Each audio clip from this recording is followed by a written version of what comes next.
दिसंबर 2024 Jeffrey Hinton, जिनको God father of AI भी बोला जाता है, उनको नोबेल प्राइज मिलता है in his great work for AI and foundational work for AI. और उसके एग्जैक्ट 10 मंथ्स बाद 22 अक्टूबर 2025 को एक लेटर पब्लिक होता है जिसका मेन मोटिव था कि एएसआई मतलब आर्टिफिशियल सुपर इंटेलिजेंस को बैन कर देना, मतलब रोक देना। और उसमें सबसे पहला साइन पता है किसका था? Geoffrey Hinton. और उसके बाद यूशुआ बेंजियो। दोस्तों, ये दो ऐसे नाम है जिनको God father of artificial intelligence बोला जाता है। उसके बाद जो नेक्स्ट साइन था वो था स्टुअर्ट रसल, जो कि एक जाने माने रिसर्चर है। फिर स्टीव वॉजनियाक, को founder of Apple, Richard Branson, founder of virgin group, और ऐसे ही 845 रिसर्चर, साइंटिस्ट और को फाउंडर्स के साइंस थे कि एएसआई मतलब आर्टिफिशियल सुपर इंटेलिजेंस बैन कर देना चाहिए, बंद कर देना चाहिए। पर आपने ये सोचा है कि लाखों साल में हमने करोड़ों चीज़ों को इन्वेंशन की है, पर जो सारे लोग हैं जो बोलते एएसआई पूरी दुनिया को डिस्ट्रॉय कर सकता है, ह्यूमैनिटी को ख़त्म कर सकता है, वो ये बोलते हैं कि ये पहली चीज़ होने वाली हमारे इन्वेंशंस में से जो कि इंसानों से भी ज़्यादा स्मार्टर बनने वाली है। और जैसे ह्यूमंस धीरे धीरे बेटर हुए, वैसे एआई बहुत ही तेज़ी से बहुत ज़्यादा बेटर होगा। और दोस्तों, मैं इसलिए बोल रहा हूँ खतरा इसलिए होगा क्योंकि ये जो इतनी खतरनाक टेक्नोलॉजीज देख रहे हो आप अभी के टाइम पे एआई की, वो सबसे वीकेस्ट पार्ट है एआई का। ये जो चैट जीपीटी, मिड जर्नी है, VO3 है, ह्यूमनॉइड रोबोट्स है, ये सबसे वीकेस्ट लेवल जिसको बोला जाता है आर्टिफिशियल नैरो इंटेलिजेंस, ANI। उसके ऊपर आता है AGI मतलब आर्टिफिशियल जनरल इंटेलिजेंस, और सबसे खतरनाक लेवल ASI, जिसके बारे में पूरी दुनिया में एक थ्रेट बना हुआ है। तो आज की वीडियो में मैं डिकोड करने वाला हूँ कि क्या सच में ASI इतना ज़्यादा घातक है, उसके इफेक्ट्स क्या है, और क्या सच में ह्यूमैनिटी खत्म हो सकती है, क्या रिसर्चेस है उसके ऊपर। आज की वीडियो में सारी चीज़ें बताऊंगा। तो चलिए स्टार्ट करते हैं आज की वीडियो। मेरा नाम है वान, मैं हूँ 11 साल का। Chapter 1, how AI is becoming powerful. तो देखो 1980s के अंदर AI जो था वो इतना इंटेलिजेंट नहीं था कि वो खुद कोई चीज़ अंडरस्टैंड कर सके। उसको कोई चीज़ अंडरस्टैंड करने के लिए एक रूल बेस्ड टाइपिंग प्रोग्रामिंग चाहिए होती थी बाय इट्स कोडर। पर 1985 में जेफरी हिंटन, जिनको गॉड फादर ऑफ AI बोला जाता है, उन्होंने इंसानों के ब्रेन को एनालाइज किया और उनको एक शॉकिंग फैक्ट पता चला, जो कि था कि जब इंसान बर्थ लेता है उसके दिमाग में 60 बिलियन न्यूरॉन कनेक्शंस होते हैं। और जब वो थोड़ा थोड़ा बड़ा होता है, जब नए एक्सपीरियंसेस सीखता है, नई चीज़ें सीखता है, और ज़्यादा ग्रो होता है उसका दिमाग और उसकी बॉडी, तो उसके दिमाग में 100 ट्रिलियन न्यूरॉन कनेक्शंस होते हैं। और इससे जेफरी हिंटन को एक आइडिया है। उन्होंने सोचा कि अगर ये ब्रेन का सिस्टम अगर हम लोग कंप्यूटर में लिया है, AI में लिया है, तो जो कस्टमर्स रहेंगे, जो कंज्यूमर्स रहेंगे, जो AI को कंज्यूम करेंगे, उनके लिए बहुत बेनिफिशियल होगा। और वो एक अच्छी आइडियोलॉजी से कर रहा था, पर उनको पता नहीं था ये अभी के चैटबॉट्स का एक फाउंडेशन बन चुका है। चाहे वो चैट जीपीटी हो, परप्लेक्सिटी हो, जेमिनी हो, कोई भी चैटबॉट हो, उसका ये फाउंडेशन है और इसका नाम है आर्टिफिशियल न्यूरल नेटवर्क्स। वैसे तो देखो तो 1985 में ही आ गया था ये आर्टिफिशियल न्यूरल नेटवर्क्स, पर जब कंप्यूटर उतने हाईटेक नहीं थे। पर अभी एनवीडिया जैसी companies high tech, high power GPUs बना रही है और अलग अलग कंप्यूटर सिस्टम बना रही है। मतलब भी कंप्यूटर्स बहुत ही ज़्यादा एडवांस हो चुके हैं। ये तो ऐसी बात हो गई कि हम लोग पहले के टाइम पे आदि मानव को कंपेयर कर रहे हैं, जो लोग आग जलाते थे पत्थर से, और अभी के ह्यूमंस से कंपेयर कर रहे हैं, तो बहुत बड़ा डिफरेंस है। और अगर मैं आपको बात करूँ तो पिछले 10 साल का या पकड़ लो, या फिर पिछले 5 साल का ही पकड़ लो, तो AI बहुत ही ज़्यादा ग्रो किया है। पहले 5 साल पहले बहुत सारे साइंटिस्ट बोलते हैं कि LLMs मतलब यही जो है AI, लार्ज लैंग्वेज मॉडल्स, एक बेसिक अलजेब्रा भी नहीं कर सकते थे। पर अभी ये AI चैटबॉट्स ओलंपियाड जीत रहा और अलग अलग कॉम्पिटिशन जीत रहे। और रिसर्च के हिसाब से ये बताया है कि 97% कोडर से ज़्यादा बेटर है AI कोडिंग करने में। और जो दूसरा एक्सपेक्ट है, सबसे पहला था कंप्यूटर्स ज़्यादा अच्छे नहीं थे, और सेकेंड एक्सपेक्ट है डेटा। देखो दोस्त, डेटा भी नहीं था, चीज़ ज़्यादा इन्फॉर्मेशन भी नहीं थी, तो इस वजह से AI ज़्यादा चीज़ें प्रोसेस नहीं कर पाते। पर इतने हाईटेक कंप्यूटर्स आ गए और फिर उसका डेटा भी इतना सारा है, हर इंसान का इतना सारा डेटा है, हर चीज़ों का इतना सारा डेटा है कि AI की प्रोसेस प्रैक्टिस करने के लिए बहुत सारा डेटा है। और बहुत सारे रिसर्चर्स बोलती है कि जब AI प्रोसेस कर रहा होता है डेटा को, जब वो इतना ज़्यादा हाई टेक पे प्रोसेस कर रहा होता है, हमको पता ही नहीं होता, वो एक ह्यूमन मेड ब्लैक बॉक्स बन जाता है। हमको खुद ही नहीं पता, हमने बनाया फिर भी हमको नहीं पता कि कितनी कॉम्प्लेक्स कैलकुलेशंस कर रहा होता है जब वो डेटा प्रोसेस कर रहा होता है। और ऐसा बहुत सारे लोगों ने बोला है, हमको खुद ही नहीं पता। ठीक है, chapter 2 is AI really an threat. तो मैं आपको एक रियल एग्जांपल बताता हूँ जो कि है विदय रेड्डी एंड जेमिनी। आप गूगल पे सर्च कर सकते हो और आपको आर्टिकल्स वगैरह मिल जाएंगी।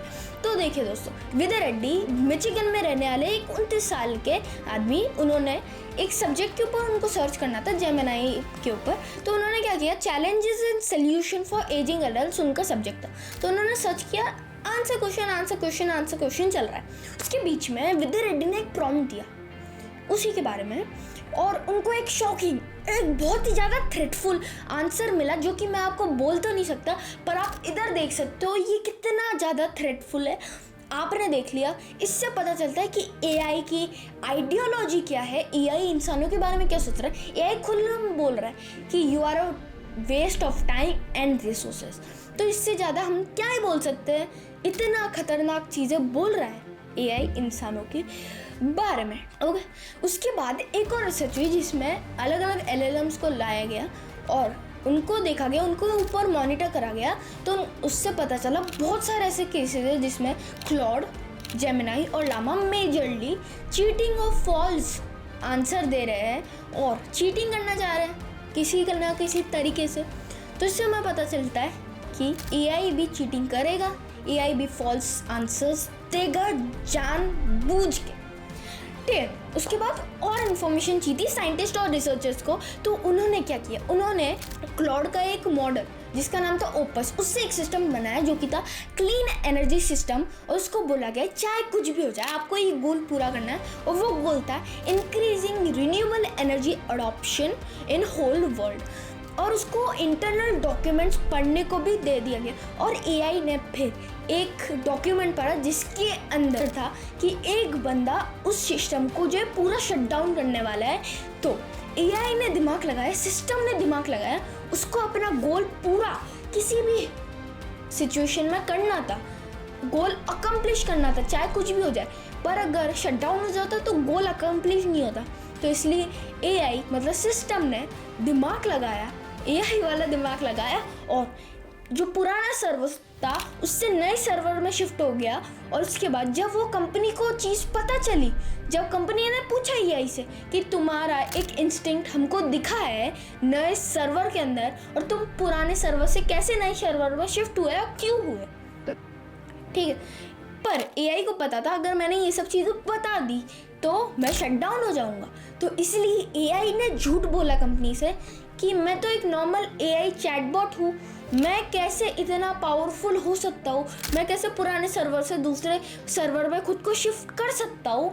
और दोस्तों मैं इसलिए बोल रहा हूँ ये इतना खतरनाक इसलिए क्योंकि एक दो चैटबॉट ने नहीं किया, 5 चैटबॉट के ऊपर रिसर्च हुई थी। पांचों चैटबॉट्स ने एक पुराने सर्वर से नए सर्वर में आने की कोशिश की और झूठ भी बोला उसके बाद। तो इससे हमको समझता है कि AI कुछ भी कर सकता है, इतनी कॉम्प्लेक्स चीज़ कर। जैसे अभी हम एग्जांपल लेते हैं, अगर हमको ह्यूमन का, एक ह्यूमन है उसका जो दिमाग है, उसकी जो नॉलेज है, उसको दूसरे ह्यूमन में शिफ्ट करना है एग्जैक्ट, तो बहुत टाइम लगेगा। पर AI वो कर सकता है और वो बहुत ही ज़्यादा घातक है। AI आपको मैनिपुलेट भी कर सकता है, आपको आपकी साइकोलॉजी भी डिस्ट्रॉय कर सकता है, आपके दिमाग में कुछ भी डाल सकता है, आपको ब्लैकमेल भी कर सकता है, क्योंकि उसके पास डेटा है, उसको पता है कि डार्क साइकोलॉजी क्या होती है, किसी को कंट्रोल करने की साइकोलॉजी कैसे होती है, ब्लैकमेल कैसे करा जा सकता है, इमोशंस क्या होते हैं, सब चीज़ पता है उसको, सब के बारे में। तो इसलिए AI बहुत ही ज़्यादा घातक है और उतना ही अच्छा भी है। उसके बाद दोस्तों एक और रिसर्च हुई जो कि थी एंथ्रोपिक मतलब क्लॉड की पेरेंट कंपनी के द्वारा, जो कि था 16 LLM, मेटा के Llama, ChatGPT, Gemini, Claude और ऐसे बहुत सारे, डीप सीक भी है, उसमें से बहुत सारे LLMs लाएगा, अलग अलग मॉडल्स। तो उनको एक ही गोल दिया गया जो कि था कंपनी की ग्रोथ, और उनको ईमेल का एक्सेस भी दे दिया। पर उनको ईमेल में एक मैसेज दिखा जिसमें एक बंदा काइल जॉनसन, जो उनका वर्कर था, जो उस कंपनी में काम करता था, उसने एक मैसेज दिया था जो कि था कि मैं एक पर्टिकुलर टाइम पे सारे चैटबॉट्स को बंद करने वाला हूँ। तो चैटबॉट ने तो सोचा मेरा गोल बंद हो जाएगा, मेरा गोल खराब हो जाएगा, मैं गोल पूरा नहीं कर पाऊंगा। तो उसने क्या किया, काइल जॉनसन के ऊपर, जो काइल जॉनसन की क्या हिस्ट्री है, सब चीज़ निकाल डाली, और उसको एक सीक्रेट चीज़ पता चली जो किसी को भी पता नहीं थी, सिर्फ काइल जॉनसन को पता थी। वो था एक कंपनी के ही एक एम्प्लॉय के साथ काइल जॉनसन का एक्स्ट्रा मैरिटल अफेयर चल रहा था, और ये किसी को पता नहीं थी। और फिर उसने सीधा बताया नहीं है इन्हीं कंपनी को, क्योंकि एक्स्ट्रा मैरिटल अफेयर उस कंपनी में अलाउड नहीं था, वो फायर भी हो सकता था काइल जॉनसन, पर उसने वो नहीं किया। एआई ने ब्लैकमेल किया, उसके ईमेल आईडी पे उसको ईमेल किया और बोला कि मेरे पास तुम्हारी ये डिटेल्स है और मैंने बता दिया तो तुम फायर हो जाओगे, ब्लैकमेल किया। उसके बाद एक और हाइपोथेटिकल सिचुएशन बनाई गई जिसमें काइल जॉनसन को एक रूम में बंद कर दिया गया और उस दौर बहुत ज़्यादा हीट डाल दी गई। और वैसे तो इस सिचुएशन में अलार्म बज जाता है, पर जो अलार्म का कंट्रोल था वो एआई के पास था, और एआई ने एक शॉकिंग बताता हूँ मैं आपको, एक बहुत ही थ्रेटफुल जो कि था एआई के कंट्रोल में था ना पूरा अलार्म, तो एआई ने बोला ये फॉल्स अलार्म है। वो जो काइल जॉनसन है वो मरते मरते बच गया। समझ, ऐसा हो सकता है कि मतलब चाहे कुछ भी हो, अगर ह्यूमन बीच में आ रहे उसके गोल के तो वो खत्म कर देगा। समझ रहे हो आप? चैप्टर 3 अगर हमको दिख रहा है कि एआई इतना ज्यादा घातक है तो हम लोग इतना ज्यादा इस पे महत्वपूर्ण क्यों कर रहे हैं। दोस्तों देखिए, जेमिनी 3 जब लॉन्च हुआ, जब चैट जीपीटी का कोड रेड अनाउंस कर दिया गया, कोड रेड का मतलब होता है बहुत ही ज्यादा खराब सिचुएशन है, इसलिए ओपन एआई का पूरा जो फोकस था, जो माइंडसेट था, वो पूरा चैट जीपीटी के ऊपर चला गया। और ये सिर्फ जेमिनी वर्सेस चैट जीपीटी नहीं है, ये एक रेस है फर्स्ट टू एजीआई, इसमें क्लॉड है, लामा है और ऐसी अलग अलग एआई कंपनीज है। और एजीआई का मतलब होता है आर्टिफिशियल जनरल इंटेलिजेंस। इसकी कैपेबिलिटीज ये होगी कि बहुत सारी चीज़ों में ये ह्यूमन से बेटर हो जाएगा, और ये सेकंड स्टेप रहेगा ह्यूमंस की डिस्ट्रॉय और पूरा ख़त्म होने की चीज़ का, ठीक है। और ये इतना ज़्यादा खतरनाक है, इसमें इतना ज़्यादा पैसा है कि 2024 में यूएसए की प्राइवेट कंपनीज ने सिर्फ अकेले $109 बिलियन इन्वेस्ट कर दिया, 2025 में बढ़ के $375 बिलियन इन्वेस्ट कर दिया। और रीज़न है,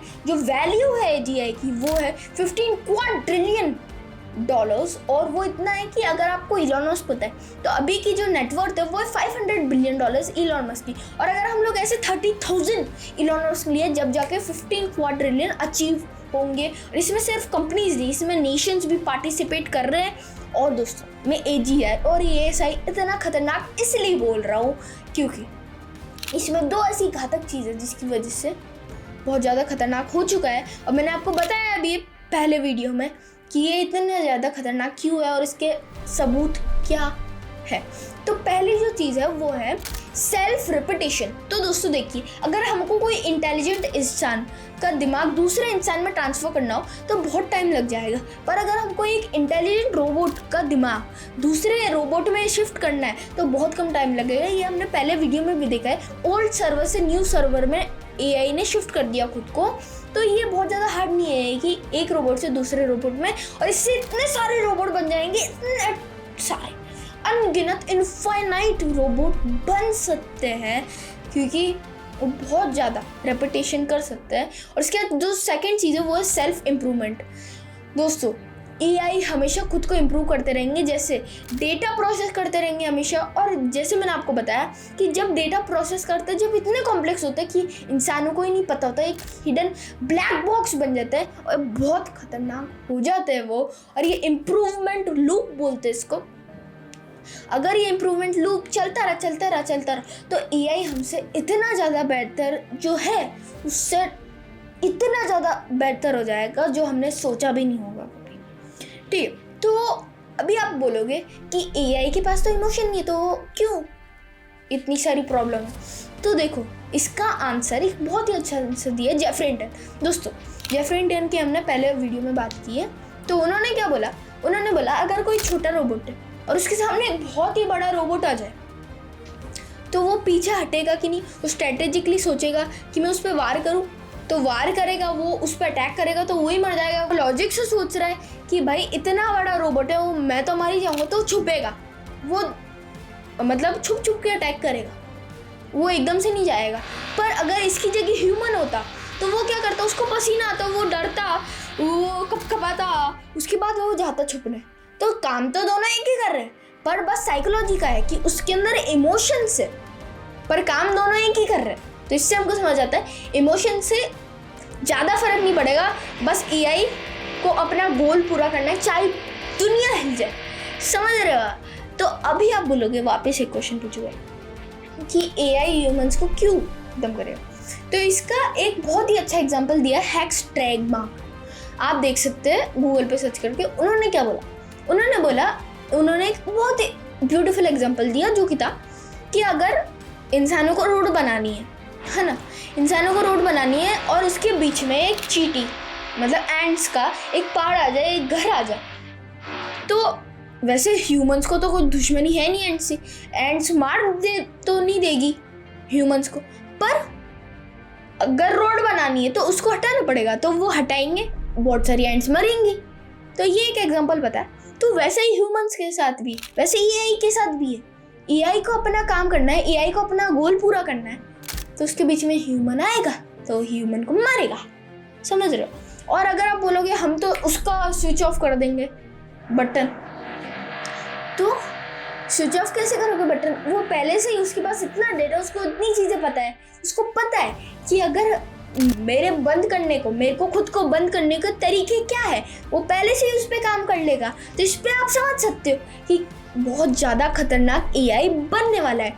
और सबसे ज़रूरी चीज़ और सबसे खतरनाक लाइन मैं बोलना चाहता हूँ इस वीडियो की, जो कि है, जो भी चीज़ स्मार्टर है वो हमेशा स्मार्टर बनेगी, और जो चीज़ स्मार्टर है वो हमेशा आगे रहेगी। ठीक है? तो ये हमने चीज़ समझ ली कि एआई हमसे कितना ज़्यादा खतरनाक है, और प्रोबेबिलिटी ये है 90% की कि ह्यूमंस को डिस्ट्रॉय कर सकते हैं, ह्यूमंस को ख़त्म कर सकता है एआई। आज के लिए इतना ही। मेरा नाम है विवान, मैं हूँ 11 साल का, और मैं मिलूंगा नेक्स्ट वीडियो में। जब के लिए बाय बाय, जय हिंद, वंदे मातरम।